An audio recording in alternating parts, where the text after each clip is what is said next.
Warahmatullahi wabarakatuh. Perkenalkan, nama saya Muhammad Jeffrey, perwakilan dari kelompok 1.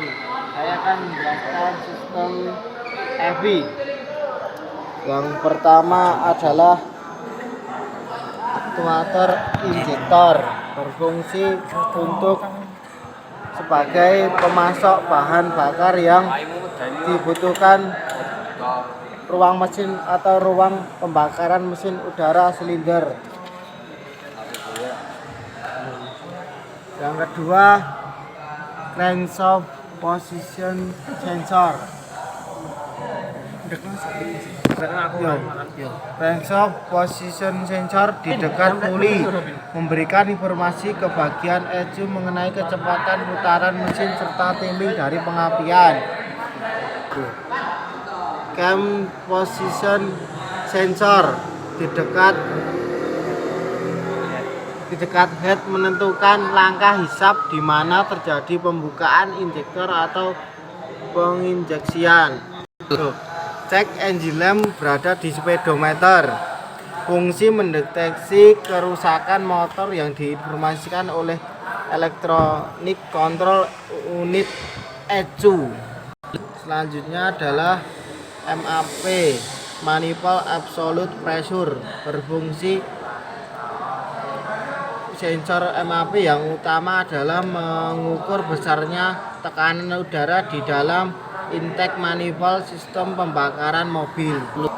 Koil dan busi untuk menghasilkan tegangan sehingga busi dapat menghasilkan percikan bunga api. Selanjutnya adalah IAT. IAT adalah untuk mendeteksi suhu udara yang masuk ke dalam mesin mobil. Engine coolant temperature sensor atau water temperature sensor. Fungsi untuk mendeteksi atau mengukur suhu dari air pendingin sekaligus memberikan sinyal agar menghidupkan kipas ketika mesin sudah mulai panas. Tidak bisa untuk dilihat karena ketutupan. Kontrol fuel pump berfungsi memompa bahan bakar dari tangki mobil dan kemudian disalurkan ke mesin-mesin di dalam mobil, letaknya di dalam tangki.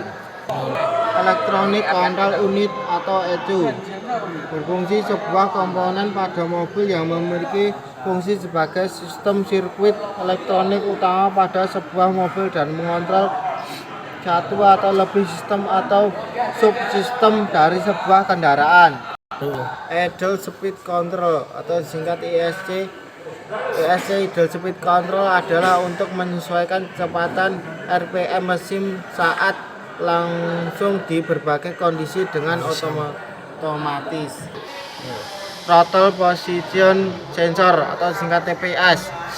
Letaknya di dekat karbu untuk mengetahui mode dan posisi mesin agar bisa memilih waktu yang tepat untuk proses pengapian serta waktu injeksi.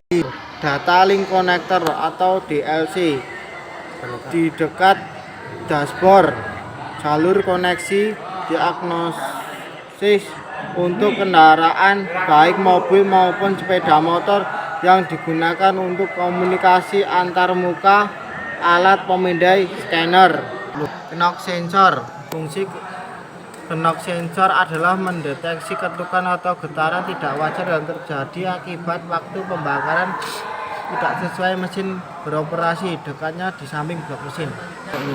Electronic cooling fan menjaga suhu air pendingin sesuai suhu kerja mesin, mendinginkan kondensor AC sesuai dengan suhu yang diatur, meringankan beban mesin agar lebih efisien. Oksigen sensor O2 sensor. Fungsi oksigen sensor adalah melakukan mendeteksi secara rinci terkait jumlah oksigen di dalam gas buang. Crankshaft position sensor atau CKP. Fungsi memberikan informasi ke bagian ECU mengenai kecepatan putaran mesin serta timing dari pengapian. Oli control valve (VVTI) fungsi mengontrol tekanan hidrolik yang mengalir ke arah advance chamber dan deterjen chamber. Yo, iki dibaleni. Position sensor letaknya di bawah, memberikan informasi ke bagian ECU mengenai kecepatan putaran mesin serta timing dari pengapian. Sekian dari saya dari kelompok 1. Wassalamualaikum warahmatullahi wabarakatuh.